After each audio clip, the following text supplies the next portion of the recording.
दोस्तों, आइए इस विश्लेषण की शुरुआत करते हैं और आधुनिक एयर डिफेंस के एक सबसे बड़े और दिलचस्प मुकाबले को समझते हैं। एक तरफ है दुनिया का माना हुआ ताकतवर रशियन S-400 सिस्टम और दूसरी तरफ है भारत की अपनी जमीन पर तैयार हो रही एक जबरदस्त चुनौती जिसे हम प्रोजेक्ट कुशा के नाम से जानते हैं। दोनों ही सिस्टम्स अपने आप में बेहतरीन हैं, लेकिन इनके पीछे की टेक्नोलॉजी और नंबर्स आखिर क्या कहानी बयान करते हैं। चलिए इस डीप डाइव में हम यही पता लगाते हैं। अब आगे बढ़ने से पहले हमारे दिमाग में सबसे बड़ा सवाल ये आना चाहिए कि अगर S-400 सच में दुनिया का सबसे बेहतर और बैटल टेस्टेड सिस्टम है, तो अचानक से इसकी जगह एक नई शील्ड बनाने की ज़रूरत क्यों महसूस हुई? जब हमारे पास पहले से ही एक शक्तिशाली हवाई सुरक्षा प्रणाली मौजूद है, तो इतने बड़े लेवल पर एक नए इंडिजिनस प्रोजेक्ट की शुरुआत आखिर क्यों की जा रही है? इस पूरी पहेली का एक बहुत बड़ा जवाब इस मैसिव आंकड़े में छुपा है। $5.43 बिलियन। ये वो भारी भरकम कीमत थी जो 2018 में इंपोर्टेड S-400 के 5 स्क्वाड्रन्स खरीदने के लिए चुकाई गई थी। और ये फिगर हमें साफ तौर पर याद दिलाता है कि नेशनल डिफेंस सिर्फ एडवांस हथियारों का गेम नहीं है। यहाँ इकोनॉमिक्स और इंपोर्टेड टेक्नोलॉजी पर हमारी निर्भरता भी एक बहुत ही क्रिटिकल रोल प्ले करती है। तो चलिए जरा इनकी रॉ पावर को आमने सामने रखकर देखते हैं। यहाँ ध्यान देने वाली बात यह है कि प्रोजेक्ट कुशा का जो टॉप टियर इंटरसेप्टर है, जिसे M3 कहते हैं, वो डिज़ाइन ही इस तरह हुआ है कि S-400 की 400 किलोमीटर रेंज को पूरी तरह से मैच कर सके। लेकिन इसकी असली ताकत इसकी स्पीड में है। इसकी टर्मिनल स्पीड मार्क 7 को भी पार कर सकती है, जो इसे तेज़ रफ्तार दुश्मनों के सामने बेहद खतरनाक बनाती है।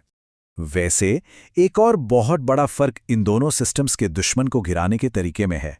देखिए, S-400 ज्यादातर ब्लास्ट फ्रैगमेंटेशन वॉरहेड्स यूज करता है। इसका मतलब है कि मिसाइल टारगेट के पास जाकर फट जाती है और उसे टुकड़ों से तबाह करती है। लेकिन इसके बिल्कुल उलट प्रोजेक्ट कुशा डायरेक्ट फिजिकल कोलिजन पर फोकस करता है, एक सटीक आमने सामने की टक्कर। और इसी कंसेप्ट को हम हिट टू किल टेक्नोलॉजी कहते हैं। इसकी फिजिक्स समझना यहाँ बेहद जरूरी है।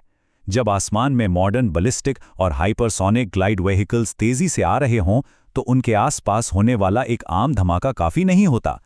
उन सख्त वॉरहेड्स को पूरी तरह से चूर चूर करने के लिए हाइपरसोनिक स्पीड पर डायरेक्ट और फिजिकल कोलिजन का होना सबसे असरदार तरीका माना जाता है।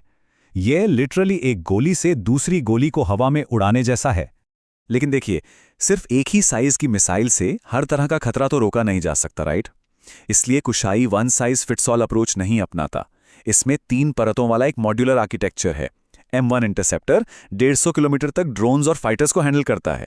M2 250 किलोमीटर तक स्टेल्थ टारगेट्स के लिए है और M3 350 से 400 किलोमीटर दूर उड़ने वाले AWAs या स्ट्रेटेजिक बॉम्बर्स जैसे बड़े टारगेट्स को गिराने के लिए डिजाइन किया गया है।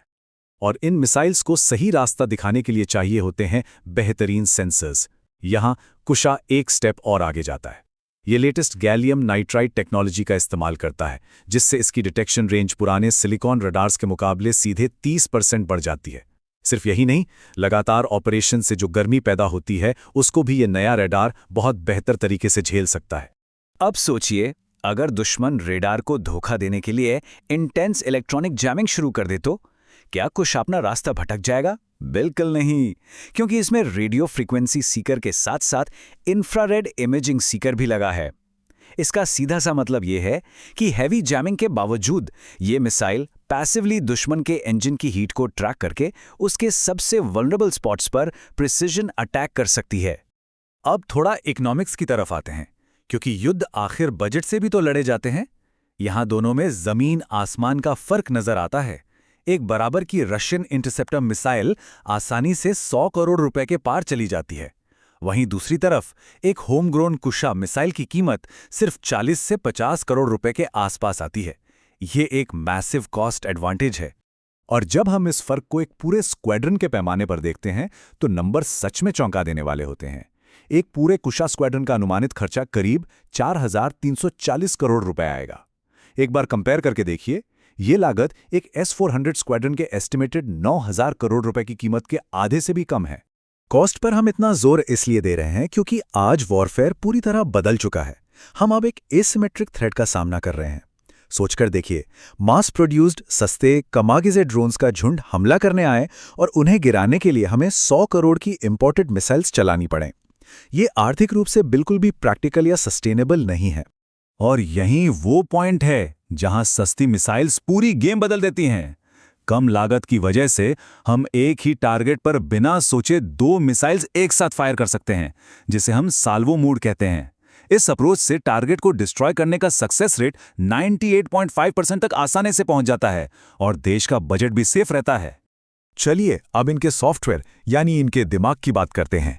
S-400 एक क्लोज्ड ब्लैक बॉक्स की तरह है, मतलब एक क्लोज स्मार्टफोन इकोसिस्टम जैसा। वहीं कुशा का आर्किटेक्चर ओपन और सॉवरेन है। इसका सीधा फायदा यह है कि मिलिट्री के पास अपने एल्गोरिज्म सेट करने और आने वाले समय में सिस्टम को अपनी मर्जी से अपग्रेड करने की पूरी आज़ादी होती है। इस ओपन आर्किटेक्चर का सबसे बड़ा जादू इस AI ड्रिवन ग्रिड में दिखता है। क्योंकि ये अपना सिस्टम है, कुशा आसानी से मिशन सुदर्शन चक्र में प्लग इन हो जाता है। आर्टिफिशियल इंटेलिजेंस तुरंत हवाई जहाज़ों, सैटेलाइट्स और बाकी मिलिट्री ब्रांचेस के डेटा को एनालाइज करता है और मिलीसेकंड में तय करता है कि इनकमिंग थ्रेट पर कौन सी लेयर की मिसाइल दागना सबसे असरदार होगा। इन सब टेक्नोलॉजिकल बातों के बीच हम अंतर्राष्ट्रीय राजनीति को इग्नोर नहीं कर सकते।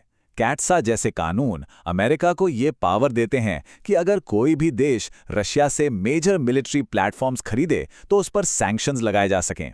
ये एक बहुत बड़ी डिप्लोमैटिक हेडेक है जो इंपोर्टेड सिस्टम्स के साथ फ्री में चली आती है। और शायद यही सबसे बड़ी वजह है कि आज दुनिया भर में प्रोजेक्ट कुशा की इतनी चर्चा हो रही है, क्योंकि सॉफ्टवेयर और सोर्स कोड पर पूरा कंट्रोल अपना है। इसलिए इस सिस्टम में कोई बाहरी किल स्विच या हिडन ओवरराइड नहीं हो सकता।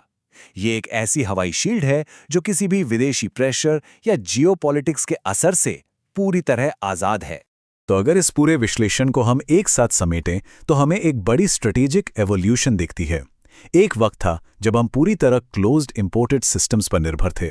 उसके बाद इमीडिएट सिक्योरिटी के लिए हमने S-400 को इंटीग्रेट किया और अब यह सफ़र एक पूरी तरह से आत्मनिर्भर, AI ड्रिवन और ओपन आर्किटेक्चर कुशा शील्ड की तरफ तेजी से बढ़ चुका है।